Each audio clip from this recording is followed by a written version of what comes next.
శ్రీమాత్రే నమ. జయ గురు దత్తాత్రేయ నమ. ఈ వీడియోలో మనం మేషరాశి వారికి జనవరి 4వ తారీఖు నుంచి 10వ తారీఖు మధ్యలో జరగబోయే వారఫలాలు తెలుసుకునే ప్రయత్నంలో 2026లో ఇది మొదటి వారంగా ఈ మేషరాశి వారికి ఈ వార ప్రారంభంలో 3వ స్థానంలో ఒక గజకేసరి యోగం అన్నది ఏర్పడడం జరిగింది.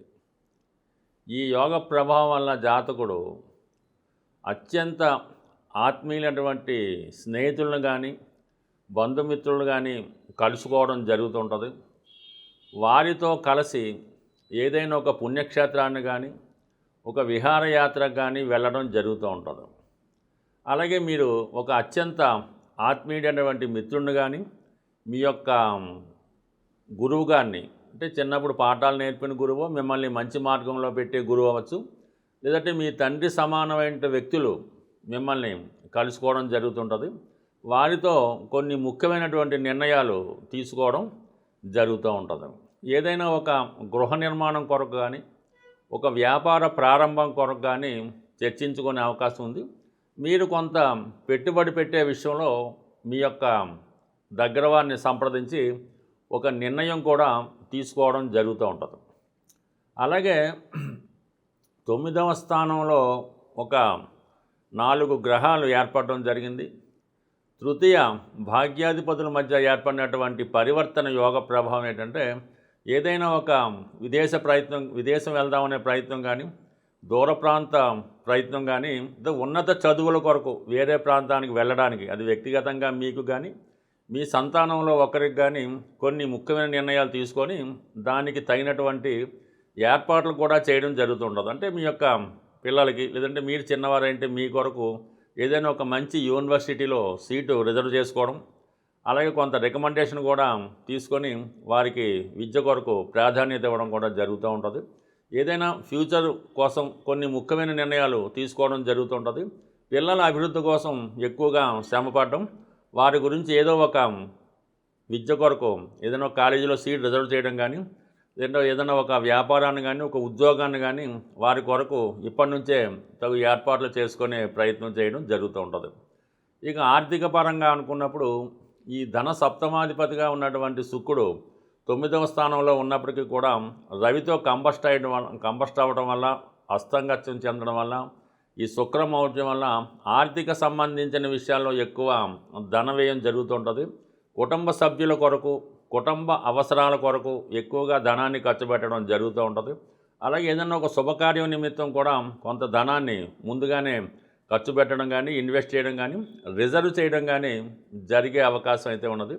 ఎస్పెషల్లీ మేషరాశిలో ఉన్నటువంటి స్త్రీలకి కంపల్సరిగా దూర ప్రాంతంలో ఉద్యోగ ప్రయత్నాలు ఫలించే అవకాశం ఉంది. అలాగే స్త్రీలు ఏమన్నా దూర ప్రాంతంలో ఉన్నత చదువు కొరకు వెళ్ళే ప్రయత్నం చేసినప్పుడు దానికి కావాల్సినటువంటి పాస్పోర్ట్లు కానీ, వీసాలు కానీ, ధనం కానీ, ఆ పేపర్స్ కానీ అన్నీ రెడీ చేసుకొని తొందరలోనే ప్రయాణానికి తగు ఏర్పాట్లు చేసుకునే విధంగా ఈ గ్రహస్థితి స్త్రీలకి అత్యంత అనుకూలంగా ఉండడం జరుగుతుంది. దాంతోపాటు వారికి ఏమైనా విద్య కొరకు బ్యాంక్ లోన్ లాంటిది ఏమైనా కావాల్సి ఉన్నా అది బ్యాంకు రుణం ద్వారా కానీ, పెద్దల సహకారంతో కానీ, పూర్వీకుల ఆస్తి వల్ల కానీ మీకు లభించే అవకాశం ఉన్నది. బట్ ఇవన్నీ అనుకూలంగా ఉన్నప్పటికీ కూడా మరి వ్యయ స్థానంలో ఉన్నటువంటి శని భగవానుడు చాలా వరకు ఏంటంటే ఇన్వెస్ట్మెంట్ చేసే విషయంలో చాలా జాగ్రత్తగా మీరు పెట్టుబడి పెట్టకపోతే అది చాలా వరకు ధనం బ్లాక్ అయిపోయే అవకాశం ఉంటుందన్నమాట. అందుకని మీరు ఏ అవసరానికి ధనం కావాలనుకున్నా అది దాని ప్రకారం మీరు పెట్టుకోవాలి తప్ప ముందుగానే అది వేరే సోర్స్లో ఇన్వెస్ట్ చేయడం వల్ల కానీ, ఎవరికన్నా రుణం ఇవ్వడం వల్ల కానీ, ఎవరినన్నా నమ్మి వారి దగ్గర ధనం దాచడం వల్ల టోటల్గా నష్టపోయే అవకాశం ఉంది. కాబట్టి ఏదైనా ఇన్వెస్ట్మెంట్ విషయంలో చాలా జాగ్రత్తగా వ్యవహరించవలసి ఉంటుంది. ఏదైనా స్థిరాస్తి కొనే విషయంలో కూడా ముందుగానే మీ బడ్జెట్ ప్లాన్ చేసుకొని తర్వాత దాని ఇన్స్టాల్మెంట్లు మనం పే చేయగలమా లేవా అన్న విషయాన్ని కూడా చూసుకోవాలి.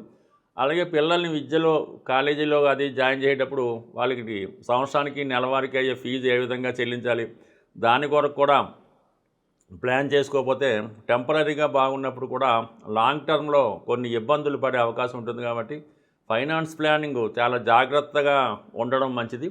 బట్ ఏదైనా ఈ రాశి వారికి భాగ్యస్థానం అనుకూలంగా ఉండడం వలన ఈ వారం అంతా కూడా ఏదో ఒక మంచి కాలక్షేపం కానీ, పుణ్యక్షేత్రాలు దర్శనం కానీ, మంచి వాళ్ళతో సాంగత్యం కానీ, సన్నిహితంగా ఉండడం, కొన్ని ముఖ్యమైనటువంటి ఆధ్యాత్మిక విషయాలు తెలుసుకోవడంలో చాలా ప్రాధాన్యత ఇవ్వడం జరుగుతూ ఉంటుంది. బట్ ఏదైనా ఈ రాశివారు ఈ వారం అంతా కూడా సూర్య నమస్కారం చేసుకొని ఆదిత్య హృదయ పారాయణ వల్ల అటు ఆర్థిక సమస్యలు, అటు కుటుంబ విషయాలు కూడా మీకు అనుకూలంగా మారే అవకాశం ఉంటుంది. జ్యోతిష శాస్త్రానికి, వాస్తు శాస్త్రానికి కంప్లీట్గా ఒక అవినాభావ సంబంధం ఉంటుంది. మన దశను బట్టి, మనకి జరుగుతున్నటువంటి పీరియడ్ని బట్టే మనం నివసించే గృహం కూడా ఉండడం జరుగుతూ ఉంటుంది. అది కోయిన్సైడ్ అవుతూ ఉంటుంది. సర్వసాధారణంగా మీరు సొంత గృహం మీకు ఏదో ఊర్లోనో, వేరే స్టేట్లోనో, వేరే రాష్ట్రంలో ఉంటుంది. మీ యొక్క సొంత గృహం మీ తండ్రి గారిదో, తాతగారిదో మీకు వారసత్వంగా అందులో హక్కు ఉంది అనుకుందాం. మీరు వేరే సిటీలో, ఈవెన్ అమెరికాలో కానీ, ఆఫ్రికాలో కానీ, హైదరాబాద్లో ఎక్కడున్నా సరే మీరు ఒక ఇల్లు అద్దెకి తీసుకోవడం జరుగుతూ ఉంటుంది.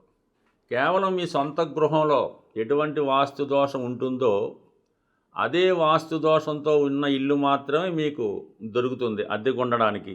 లేదు మీరు కొనుక్కోవాలన్నా కూడా అటువంటి వాస్తు దోషం ఉన్న ఇల్లే మీకు కుదరడం జరుగుతూ ఉంటుంది. ఎక్కువగా వాయువ్య దోషం ఎవరికైతే వారి గృహంలో ఉంటుందో వారు నివసిస్తున్న గృహంలో కానీ, కొంటున్న గృహంలో కానీ అదే వాస్తు దోషం అన్నది కంటిన్యూ అవ్వడం జరుగుతూ ఉంటుంది. సో ఇది ఎక్కువగా ప్రస్తుతం ఉన్నటువంటి ఈ పిల్లలకి ఈ పెళ్ళిళ్ళు, అలాగే వాళ్ళ ఉద్యోగాలు, అలాగే విదేశ ప్రయత్నాలు, విదేశంలో ఉండడం, అక్కడ ఉద్యోగం లేకపోవడం, ఇవన్నీ కూడా మీరు నివసిస్తున్నటువంటి గృహంలో ప్రధానంగా ఉన్నటువంటి నైరుతి మరియు వాయువ్య దోష ప్రభావం వల్ల సరిగ్గా మీ యొక్క అమ్మాయినో, లేదంటే మనం ఏదో అనుకుందాం, మీ ఇంట్లో ఒక ఆడపిల్ల ఉంది, బాగా చదివించారు, డిగ్రీ పూర్తయింది, ఉద్యోగం వచ్చింది, ఒక 2 సంవత్సరాలు ఉద్యోగం చేస్తుంది. మీరు ఒక పెళ్ళి ప్రయత్నం చేసి అమ్మాయిని అడుగుతారు, ఏదో చూడమంటుందో చెప్తుంది. మీరు ఈ ప్రయత్నం చేస్తుండగానే సడన్గా ఏదో ఆఫీసులో ఎవరు ఇష్టపడుతున్నారో మేము ఆ పెళ్లి చేసుకోవాలని అనుకుంటున్నామని చెప్పడం జరుగుతూ ఉంటుంది. ఇది ఎటూ తేల్చుకోలేక సందిగ్ధ పరిస్థితి, మీ మాట వింటున్నట్టే ఉంటుంది, మళ్ళీ ఈ విధంగా రావడం జరుగుతూ ఉంటుంది. పక్క నుంచి వాళ్ళ ప్రయత్నాలు వాళ్ళలో ఉంటారు, మీ ప్రయత్నాలు మీలో ఉంటారు. ఏ సమస్య కూడా తేలడం అయితే ఉండదు. దానివల్ల ఇల్లంతా కూడా సమస్యగా మారి మిగతా వాళ్ళ మీద కూడా దాని ప్రభావం చూపడం జరుగుతూ ఉంది. సో ఏదైనా మరి ఈ నైరుతి ప్రభావం వల్ల యజమాని అవ్వచ్చు, ఈ వాయువు ప్రభావం వల్ల ఈ అమ్మాయి కావచ్చు, అబ్బాయి కావచ్చు, ఎక్కువగా ఇప్పుడు జరుగుతున్నటువంటి పద్ధతి ప్రకారం కంప్లీట్గా ఇటువంటి ప్రభావం వచ్చింది అంటే మీ పిల్లలు ఎవరో ఒకరు ఈ విధంగా చెప్పినప్పుడు అది మీకు సమ్మతమా, అది ఓకే అసలు సంగతి. లేని పక్షంలో సాధారణంగా వాళ్ళకి రాహు, కేతువు ఇలాంటి దశ అంతర్దశలు నడుస్తూ ఉంటాయి. ఆ దశ పక్కన పెట్టి ప్రస్తుతం మీరు నివసిస్తున్నటువంటి గృహం మీద దృష్టి పెట్టి ఈ 2 సమస్యల్ని కంప్లీట్గా ఉంటాయి. ఇంకా లవ్ అఫేర్ మీ కుటుంబంలో ప్రస్తావన వచ్చింది అంటే అక్కడ వాయువు దోషం ఉన్నట్టే, ఇంక తిరిగే లేదు. ఇంకా కొద్దిగా అనెతికల్ ఉన్నది, అనాచారం ఉన్నది, ఏరియా క్యాస్ట్ ఏదో అనుకుందాం, అక్కడ నైరుతి ప్రాబ్లం ఉన్నది. ఈ 2 సరి చేసుకుంటే టెంపరీగా కొన్నాళ్ళు ఆ గృహాన్ని ఏదో విధంగా మార్చేసి వేరే గృహంలో నివాసం ఉండడం వల్ల కొద్దిగా ఒక 40-45 రోజులు కట్టడి చేస్తే ఆటోమేటిక్గా ఇలాంటి అఫైర్లు ఏమో, ఇలాంటి అనెతికల్ అఫైర్లు ఏమైనా ఉంటే అవి పోతే మళ్ళీ సాంప్రదాయంగా వివాహం జరిగే అవకాశం ఉంది. సో ఎన్నో సమస్యలకి ఈ వాస్తు కూడా ఒక దోషంగా ఇబ్బంది పెడుతుంది. ఎందుకంటే మనం ఇంట్లోనే ఆలోచిస్తాం, ఆ ఇంట్లో నిర్ణయం తీసుకుంటాం, ఆ ఇంట్లోనే అన్ని ప్రయత్నాలు చేస్తున్నాం కాబట్టి గృహం ఇంపార్టెంటు. మరొక ముఖ్య విషయం ఏంటంటే మీ గృహంలో పనికిరాని వస్తువులు ఒక సంవత్సరం అయినా కూడా దాని ఉపయోగం మనకు ఉండదు. అది కంప్లీట్గా ఇటువంటి డ్యామేజ్లో ఉన్న వస్తువులు, ఇరిగిపోయిన వస్తువులు, పనికిరాని వస్తువులు, వాడని వస్తువులు ఇమీడియట్గా రిమూవ్ చేయడం వల్ల కూడా ఇటువంటి ప్రేమ వ్యవహారాలు, నిరుద్యోగ సమస్యల నుంచి బయటపడడం జరుగుతుంది. స్వస్తి.